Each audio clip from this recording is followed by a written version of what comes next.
Hello, everyone. Welcome back to the Eden Wellness Alliance's YouTube channel, and we are here for our weekly State of the Association address.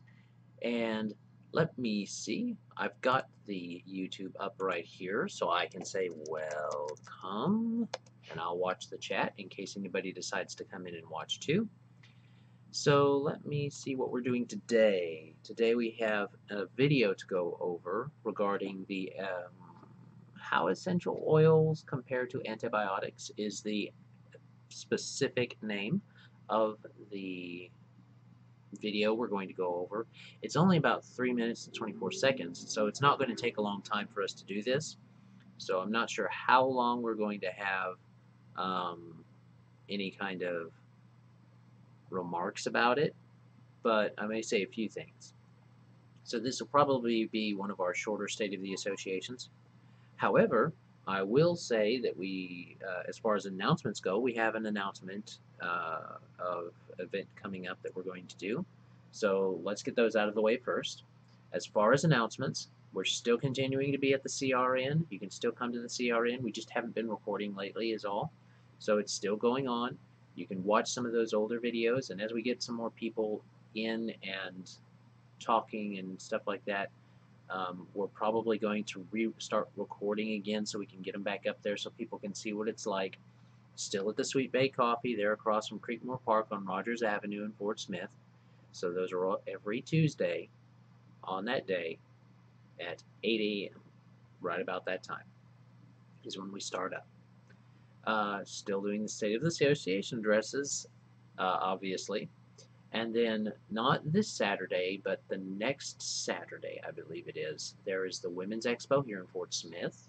I believe, if I'm correct, it's supposed to be out at the main events complex here in Fort Smith. So just Google Women's Expo here in Fort Smith.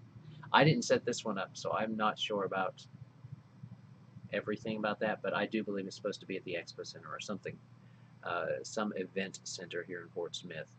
So no worries there. You will be able to find it. Just got to Google it, or you can message me and I'll Google it and then tell you, hey, this is where it is.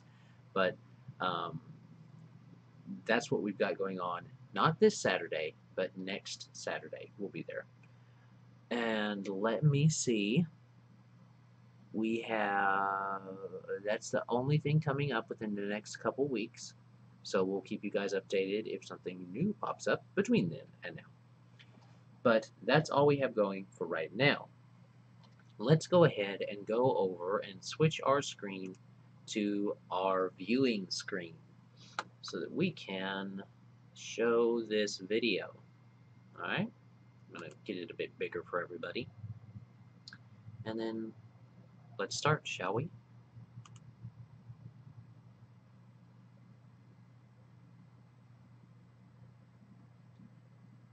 Knowing what you know, and the rest of you can reply to this as well, knowing what you know today about essential oils, where do you think we're going to be 10 years from now in terms of essential oils and medicine? Most of our complaints as healthcare practitioners would be the potency and the single molecular structure of FDA-approved meds. Most of us feel very strongly that medications that are synthesized with certain chemicals added to those to increase potency and to increase the effectiveness or efficacy come with horrible side effects. We're learning more and more about side effects. If you think about FDA-approved medications and the pharmacopoeia, it's changed dramatically in the last 40, 50 years. Think of the advent of antibiotics. And as we move ahead, as we're over-prescribing antibiotics, as we're seeing the evolution of multi-drug-resistant bacteria that has us all scared to death, thinking about super bacteria that soon will develop resistance to the antibiotics that we have. Those are single chemicals that attack a certain part of the bacteria. If you think about essential oils and the different mechanisms of action, there's biodiversity in Mother Nature. where you take, for example, a melaleuca. We know it attacks the bacterial cell wall and the DNA at multiple levels, where the chance of a bacteria becoming melaleuca resistant is not likely. So, why is that, just out of curiosity? Why would because say a bacteria does evolve and develops a gene that's resistant to the constituent of melaleuca for the cell wall of the bacteria, melaleuca still has enough biodiversity where that bacteria will still be killed by other constituents in that oil.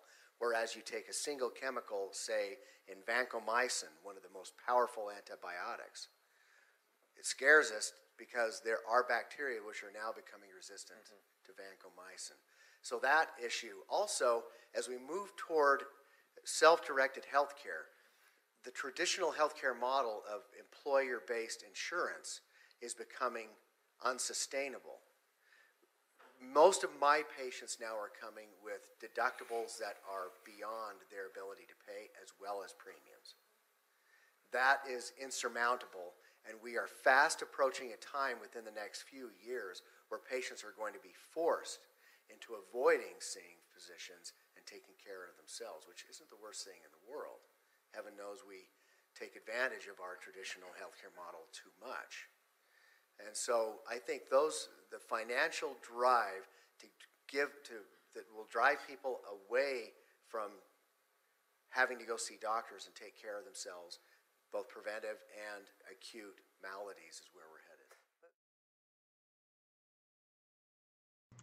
Okay, so that is that.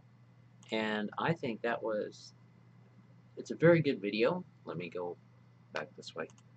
I like that video quite a bit because, and I like it when they have the doctors talk about the different oils, because it does give some understanding of why someone like me who's in healthcare would get so excited or be so optimistic about oregano and melaleuca and stuff like that when it comes to fighting off bacterial infections or even viral infections, as they can do some things with those.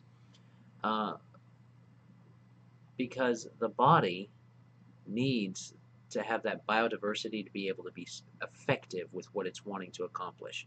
So what he's talking about here, the biodiversity that you see within the oils, is what makes the big difference for them to be so effective compared to other compared to other medications. Um, an essential oil will be able to do much more for a client than, say, that vancomycin that he's talking about, for the specific reasons that he talked about. The idea that, yeah, that oil is going to be biodiverse enough to be able to not just affect the cell wall of that bacterium, but also, even if that bacterium starts to resist the cellular attack on the wall, those other constituents, those other chemicals within it that have been supporting that cellular wall breakdown of that bacteria will then come in and be able to have a larger role as that mutation happens.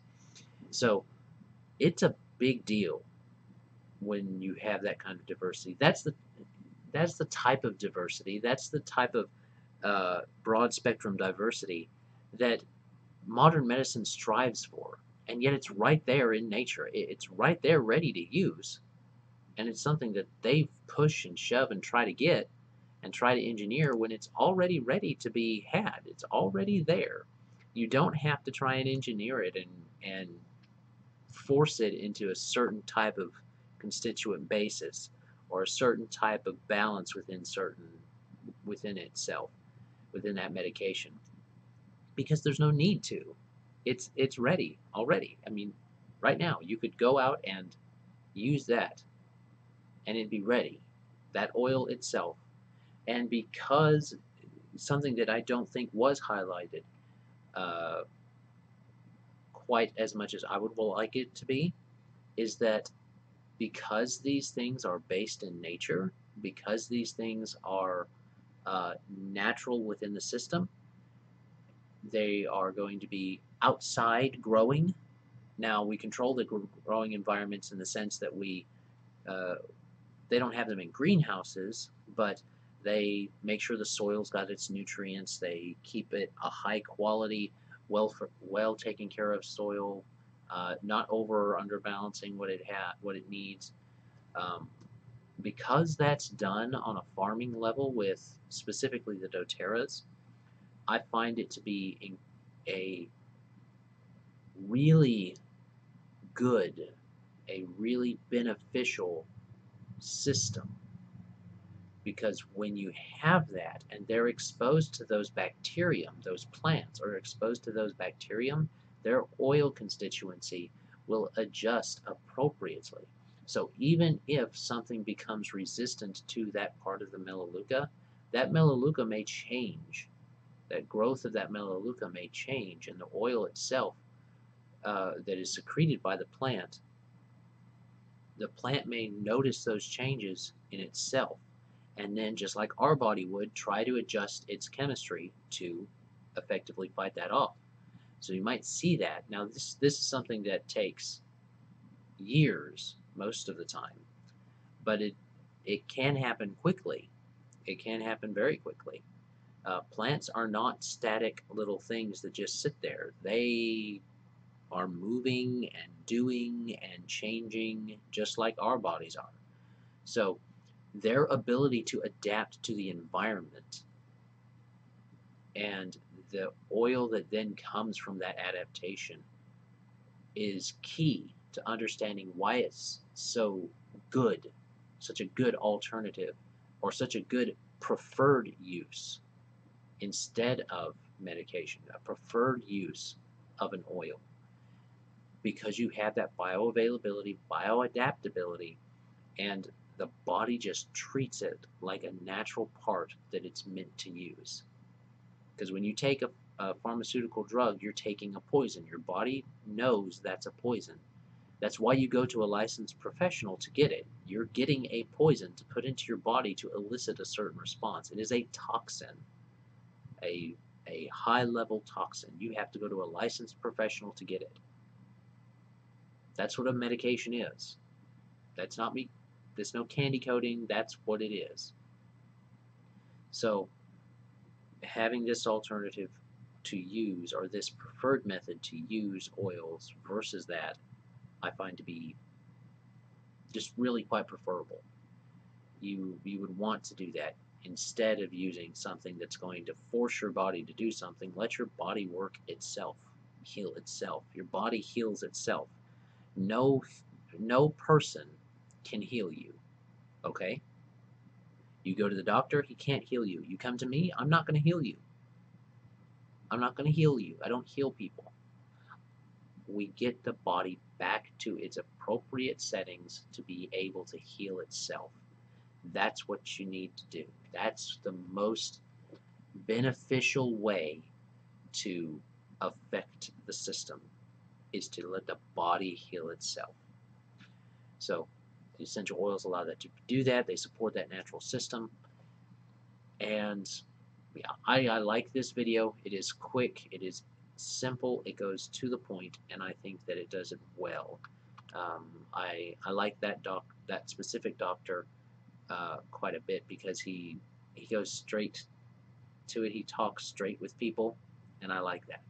So um, anyway, I hope you enjoyed this. I encourage you to watch some more videos. It's not like there's a drought of information on essential oils and how well they work with the system. There's information out there. You don't have to worry about, well, am I going to find enough to be able to share with somebody? Yeah, there is. There's studies from Johns Hopkins, from MD Anderson, from lots of different places that talk about the efficacy of oils. And that's just here in the US. There are other places, other countries do essential oil research as well.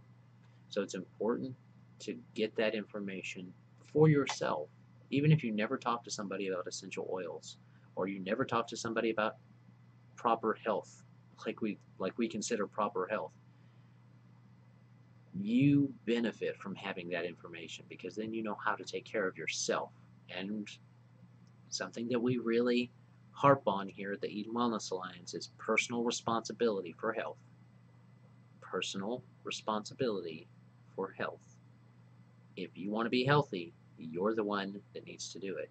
No one's going to make you healthy. So I appreciate everyone's attention today. Again, only about 15 minutes today, so nothing crazy. And I hope you enjoyed it. Hope you had a great time. Hope you had enough information presented to you that it didn't feel like, oh, well, what did I tune into this for? But yes, watch those videos, encourage yourself, strengthen your mind, and it'll make a difference. I encourage everyone to get a hold of us on the different uh, portions right here. You can contact us through our phone, internet, email, Facebook, YouTube, or Twitter. I'm trying to stay more active on the Twitter. Kind of. I'm trying. It is not my favorite thing, but uh, all right. We'll see how it goes. Thank everyone for watching. Have a great day. God bless and enjoy. Bye.